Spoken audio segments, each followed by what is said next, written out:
Hi అండి, పండగలప్పుడు ఎప్పుడైనా పచ్చి కొబ్బరి మిగిలిపోతుంది కదా, ఇలా పచ్చడి చేసుకొని తినండి. చాలా చాలా బాగుంటుంది. వేడివేడి అన్నంలోకైనా టిఫిన్స్లోకైనా.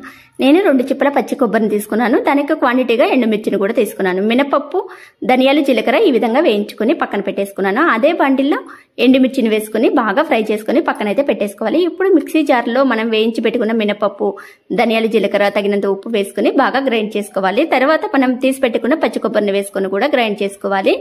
ఇప్పుడు వేయించి పెట్టుకున్న ఎండుమిర్చి, తగినంత వెల్లుల్లి రెబ్బలు, తగినంత చింతపండు, చింతకాయ తొక్కు వేసుకుని బాగా గ్రైండ్ చేసుకుని పక్కన పెట్టుకుని దీన్ని పోపు వేసుకోవటమేనండి. పొయ్యి మీద బాండిలు పెట్టుకుని తగినంత ఆయిల్ వేసుకుని పోపు దినుసులు, వెల్లుల్లి రెబ్బలు, ఎండుమిర్చి, కరివేపాకు వేసుకుని ఉల్లిపాయలు వేసుకుని బాగా వేయించుకున్న తర్వాత పోపు పెట్టుకోవడమే. ఇది చాలా చాలా బాగుంటుందండి. ఎప్పుడైనా పచ్చి కొబ్బరి మిగిలిపోయినప్పుడు ట్రై చేయండి ఖచ్చితంగా. అలాగే వీడియో నచ్చితే ప్లీజ్ సబ్స్క్రైబ్ చేసుకుని లైక్ చేయండి. మన ఛానల్ని ఫాలో అవ్వండి.